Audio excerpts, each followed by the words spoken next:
Salut, je m'appelle Nicolas, j'ai 30 ans. Et il y a 10 ans, j'étais comme vous. J'étais étudiant. Je passais mes journées assis sur une chaise à écouter un professeur en espérant qu'un jour je trouve un métier qui me plaise, que je puisse réussir ma vie. Et des fois, je me demandais aussi, mais qu'est-ce que je fous là? À cette époque, j'avais plein de rêves. Je rêvais de découvrir le monde et peut-être j'ai trouvé ma place. Et puis, finalement, mes rêves, je les ai un peu oubliés. Je suis rentré dans les rangs, j'ai trouvé un boulot, j'avais une routine, tout ça. Et puis, un jour, cette pensée est revenue en moi, vraiment au plus profond de moi-même. Mais, punaise, mais qu'est-ce que je fous là? Et à ce moment-là, il y a une pensée qui est venue dans ma tête, une seule pensée. Cette pensée, c'était le mot voyage. Voyage. À ce moment-là, mon cœur s'est mis à battre la chamade. Tout mon corps s'est mis à vibrer. Pom-pom, pom-pom, pom-pom, pom-pom. Waouh! Voyage, voyage, voyage. Je me sentais vivant, je me sentais vibrer comme je ne m'étais pas senti vibrer depuis si longtemps. C'est comme si j'étais tombé amoureux. Alors là, je me suis dit, waouh, c'est tellement fort ça. Il faut que je fasse quelque chose. Qu'est-ce que je peux faire? Je ne sais pas, mais je vais essayer. Je vais dédier ma vie à ça, à cette force qui me fait vibrer, cette force que j'appelle l'intuition. À ce moment-là, je n'avais plus qu'une chose à faire. J'ai démissionné, j'ai quitté mon logement et j'ai fait tenir ma vie dans un sac à dos. Je suis parti à l'aventure pour vivre un été de folie. Tout a commencé là. On était une quinzaine de personnes sur des radeaux faits entièrement de matériaux recyclés, réutilisés, récupérés des poubelles pour prouver qu'on peut encore faire des voyages de manière complètement écologique. Et ensemble, on a fait cette aventure pendant un mois en Espagne, sur une rivière, de manière complètement illégale. On faisait ce qu'on voulait, on n'avait aucune règle, aucune limite. Moi, je me sentais comme un vrai pirate. C'était génial. Et cette expérience a fait naître un rêve en moi. Je me suis dit, pourquoi pas prolonger cette expérience et vivre sur l'eau comme un marin, comme du temps des grandes explorations. L'été a continué. Et je suis allé dans un rassemblement arc-en-ciel, ces endroits où on vient au milieu de la forêt pour se nourrir d'amour. Ces endroits, c'est le seul au monde où moi, je peux faire mon yoga tout nu, en chantant des mantras indiens, et tout le monde trouve ça normal. Et j'étais là un soir au coin du feu à discuter avec un mec d'une anecdote que j'avais entendue. Oh, tu sais, il paraît qu'il y a des mecs, ils vont aux Canaries et ils font du bateau stop. Et des fois, ils arrivent à trouver un bateau, ils traversent l'Atlantique en voilier. C'est complètement fou. Et je rigole pas, j'étais là avec le mec, il y a une fille qui se retourne, une fille que je ne connaissais pas du tout. Quoi, ça t'intéresse de traverser l'Atlantique en voilier? Parce que moi je vais le faire et peut-être que le capitaine il a une place pour toi. Tiens, je vais écrire le numéro du capitaine si tu veux. Popom, popom, popom, popom. Waouh, tu vois, ça tu me l'aurais mis dans un film, j'aurais pas trouvé ça crédible. Et pourtant, c'est ce qui m'arrivait. Et là je me suis dit, punaise, c'est complètement fou. Ouais, pourquoi pas hein. Aller sur l'eau, un voilier, tout ça. Je reviens en ville, j'appelle le capitaine, il me dit, rendez-vous dans 3 mois aux Canaries. Et c'était parti. C'était parti pour 2 mois. 2 mois sur un voilier avec ses hauts et ses bas, toutes les difficultés de vivre au milieu des éléments. Et à la fois cette joie d'avoir autour de soi une vue à 360 degrés, de voir les étoiles et de prendre le temps de voyager, de prendre le temps d'être avec les éléments. Pendant ce voyage, on est passé des Canaries au Cap-Vert jusqu'en Martinique. Et j'ai passé 13 jours sans voir le moindre parcelle de terre, sans voir d'autres âmes humaines que ceux qui m'accompagnaient dans le bateau. Et ça, psychologiquement, c'était très, très dur.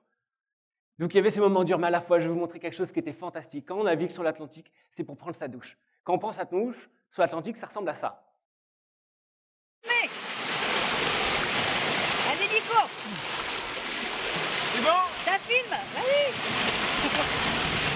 Youpi. Allez encore un looping. Oh bah non Nico, J'entends pas! encore un looping. Ouais. Ça y est.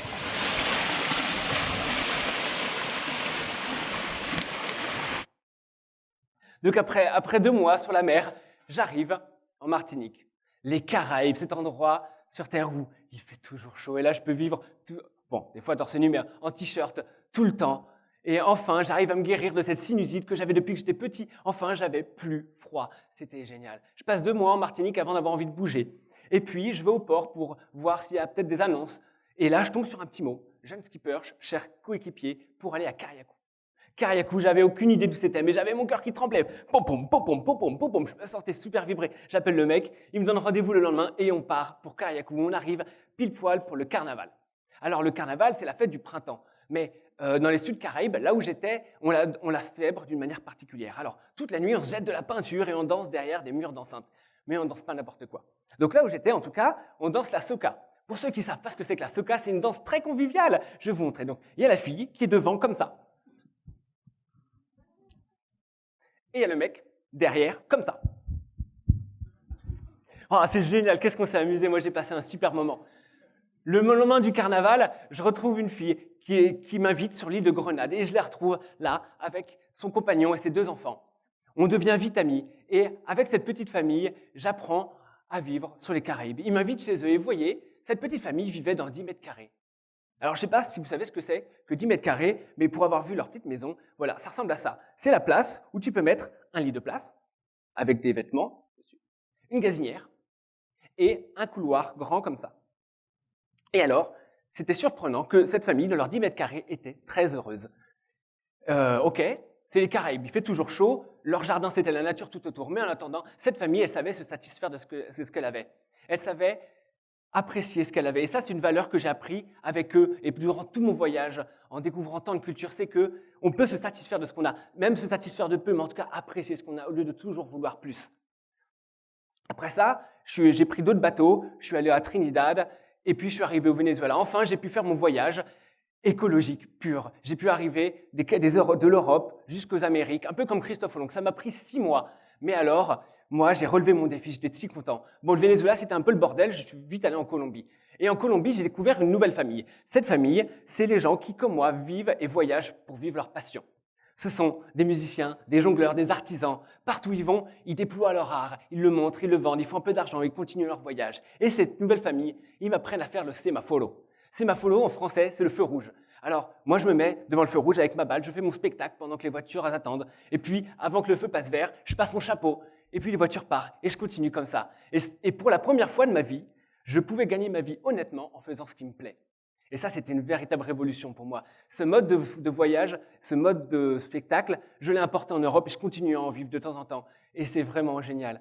J'ai continué mon voyage, j'ai descendu et j'ai eu envie d'aller dans l'Amazonie. Vous savez, dans l'Amazonie, il y a tous ces peuples indigènes avec leur culture qu'on ne connaît pas forcément et qui sont parfois qui sont obscurs. Et il y avait aussi ces fameux rituels à base de plantes sacrées qui sont très mystérieuses pour nous.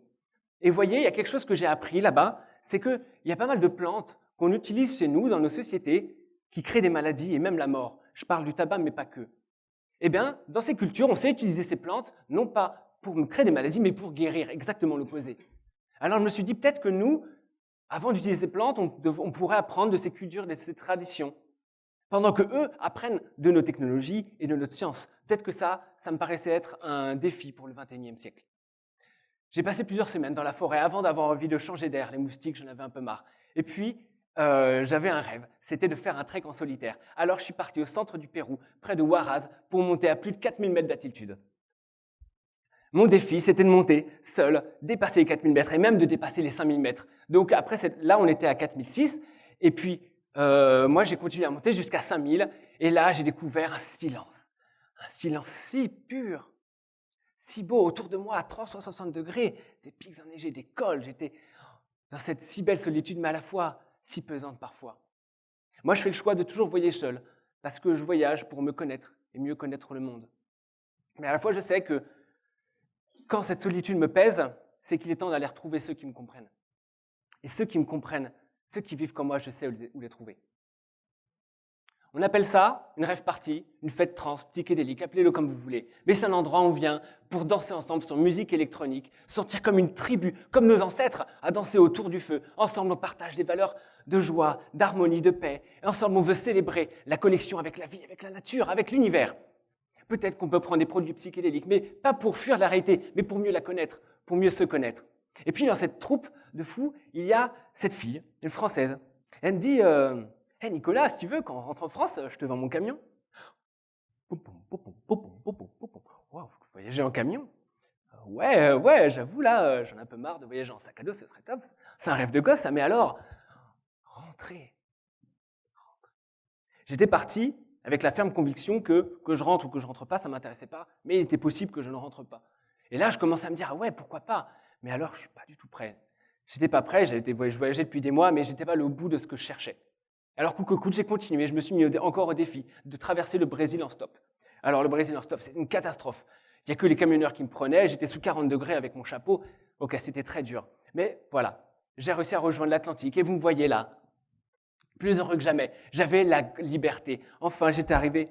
J'avais trouvé ce que j'étais venu chercher. Je faisais ce que je voulais, quand je voulais. J'avais la liberté, le sourire, le bien-être. Mais alors, j'avais une grande confusion en moi. Tous les soirs, je ne dormais pas. Je ne pouvais pas fermer l'œil. J'avais trop d'idées, trop de visions. J'avais tous mes rêves pour le futur, quand je rentrerais. Tous les soirs dans ma tête, j'inventais des symphonies, des musiques, j'écrivais des livres, des films, des scénarios, tout plein de choses. J'avais plus qu'une chose à faire. C'était revenir pour l'appliquer. Alors voilà, je suis revenu. J'ai fini par acheter un camion pour voyager et continuer à partager ma passion. J'ai commencé à composer de la musique, à jouer dans des festivals. J'ai commencé à écrire un livre qui a été publié le mois dernier. J'ai commencé à faire des conférences pour partager ce que j'ai vécu. Et puis, partout où je vais, je fais mon spectacle avec ma balle magique pour émerveiller les petits et les grands. Et ensemble, essayer de dire qu'on peut s'émerveiller de la vie en ralentissant et appréciant les choses simples. Et puis, j'ai même organisé mes propres concerts. Des concerts où on vient pour se détendre, pour s'endormir, ici même à Toulouse. Et enfin, je me sentais à ma place, je me sentais utile. Et je faisais ce qui me plaisait. Mais je vous avoue, tout ça, je ne l'aurais jamais fait si à un moment dans mon voyage, je n'aurais pas fait une retraite de méditation. On appelle ça Vipassana, la vision pénétrante. C'est une retraite de 10 jours pendant laquelle on ne parle pas. Pendant 10 jours, on passe 8 heures par jour, les yeux fermés, assis, à observer tout ce qui se passe en soi, à prendre conscience de tout ce qui se passe à l'intérieur, chaque pensée, chaque sensation, chaque émotion. On l'observe, sans prendre part au processus, on observe tout ce qui se passe à l'intérieur. Je vous avoue, 10 jours comme ça crée des déclics. Pour la première fois, je voyais vraiment les idées claires, j'avais vraiment une grande lucidité sur moi-même et j'ai réalisé que je fuyais quelque chose dans ma vie. C'est ce qui m'a permis de revenir. Et enfin, d'être sédentaire et d'accepter d'être sédentaire. À présent, je vais vous demander de regarder les 2 prochaines diapositives dans le silence.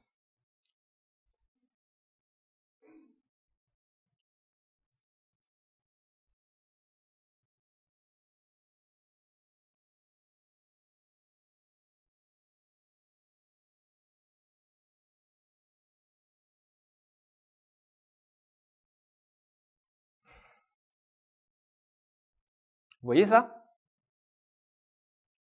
C'est ce qu'on a tous probablement été un jour dans notre vie. Un petit bébé, innocent, naïf, prêt à tout vivre, prêt à tout explorer, prêt à tout pardonner. Et ça, c'est ce qu'on sera tous probablement un jour. Alors moi, en voyant ça, je me pose la question, qu'est-ce qui compte vraiment? Qu'est-ce qui compte? La réponse que j'ai trouvée, c'est qu'au moment où je meurs, j'ai envie de pouvoir me dire, j'ai fait ce que j'avais à faire. Mais ça, c'est que ma réponse. On s'en fout un peu de ma réponse. Ce qui compte, c'est que vous trouviez votre propre réponse, en accord avec qui vous êtes. Et je sais pas, si là, vous n'entendez pas ce silence particulier, propre à l'introspection, quand on se pose des questions profondes. Quand on est là, ensemble, face à soi-même. Qu'on n'est pas noyé par les pensées du quotidien à essayer de se battre ensemble pour vivre, pour gagner de l'argent, pour avoir de la réussite. Qu'on n'est pas noyé dans les pensées de l'hier, du demain. Et je pense que c'est dans ce silence d'introspection, quand on est face à soi-même, que naissent les véritables visions nouvelles. Merci.